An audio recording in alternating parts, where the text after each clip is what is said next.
Well, we're headed back to the moon today, Mike. I mean, you say back, right? But no one's ever actually been there. I can't keep doing this with you. You have the control of it. You stop bringing up the moon. It's very easy. And then this conversation doesn't need to happen anymore. Well, today's not that day because we are talking about the agreement governing the activities of states on the moon and other celestial bodies, better known as the Moon Treaty. As we said before, Stephen and I are not lawyers, but we're going to do our best this week to be them. I wore a suit, just in case. Great. In short, the Moon Treaty's aim is to turn jurisdiction of all celestial bodies over to the countries who participate in the treaty. This would mean that all activities in space would conform to international law, including the UN Charter. The gist of the treaty is outlined in its first article, which states that the moon should be used for the benefit of all states and all peoples of the international community. The writers express a desire to prevent the moon from becoming the source of an international conflict, and it bans any military use of celestial bodies, including weapons or military bases in orbit or beyond. The treaty was finalized in 1979 and a year later was considered by the United States. Wait, so did we sign it? Well, in short, this treaty has actually not been ratified by any country that currently has the capacity to launch crewed missions into space. So this includes the United States, Russia, and China, and means the Moon Treaty honestly has little relevance in the real world. Wah, wah. Indeed. Some of this may sound familiar if you've heard of the Outer Space Treaty, but the Moon Treaty goes farther when discussing the need for orderly procedures when it comes to outer space mining. So let's talk about the Outer Space Treaty. Formerly known as the Treaty on Principles Governing the Activities of States in the Exploration and Use of Outer Space, including the Moon and other celestial bodies. This document forms the backbone of all space law, with 111 space law. Space law. With 111 countries signed on, including the United States, Russia, and China. So this one actually matters. This one matters, yep. The roots of the document reach back to the 1950s when the development of intercontinental ballistic missiles had everybody on edge. Key concepts in the Outer Space Treaty, the OST, including a ban on nuclear weapons in space and limiting the use of the moon and other celestial bodies for peaceful activities. Conventional weapons and military space forces, they're allowed, however. Other principles state that nations are liable for damage caused by their spacecraft and satellites, and that they should avoid harmful contamination of other celestial bodies.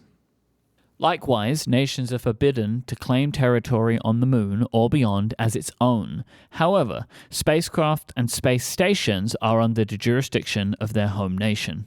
So Relay FM can't fly to the moon, plant a flag in the ground and say, "This is now ours."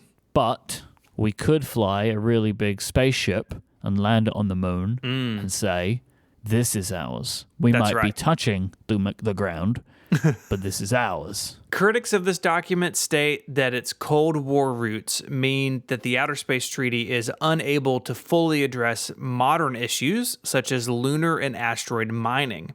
As such, mining in space was legalized by the U.S. Congress in 2015, with other countries following suit. That U.S. law was named the Commercial Space Launch Competitiveness Act of 2015. It allows U.S. citizens and companies to, quote, engage in the commercial exploration and exploitation of space resources, end quote, including water and minerals. So we're a company. We can do this. We can get into some lunar mining. We can do this if we want to. Digging for RSS feeds on the moon. That's what we're doing. They got to be up there somewhere. This is a big deal for a bunch of reasons. Resources on the moon and beyond are vast. All sorts of materials that are super rare on Earth can be very common on asteroids. Very valuable resources, obviously water being the top of the list. And it's a big deal because the U.S. is preparing to return to the moon with the Artemis program and explore more of deep space. Like we said, there's a lot of resources there that can make this possible. And extracting these resources could not only unlock these longer space missions, but they could also lead to great wealth. Not everyone's in favor of this, as you may imagine, arguing that it's impossible to split ownership of resources and acts of sovereignty. Others argue that mining for profit violates the spirit of the Outer Space Treaty. To date, no real space mining has taken place, but I would expect to hear more about this as the years unfold. And we'll see everybody in Space Court. Space Court. As you can imagine, I don't like this. The mining bit, what don't you like? Yeah, I don't like the mining part. Leave it alone is what you're saying. Leave it alone, yeah. I think you should be left alone. I don't know why we think we can own any of it.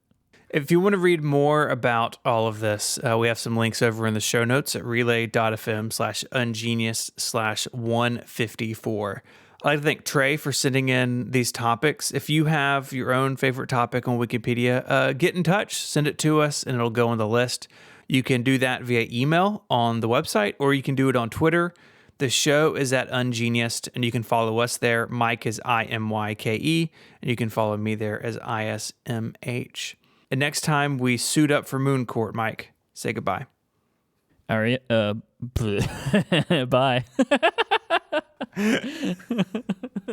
What happened to you? I don't know, man. I don't know. I was going to say adios, and I don't know why. I don't say that. Bye, y'all.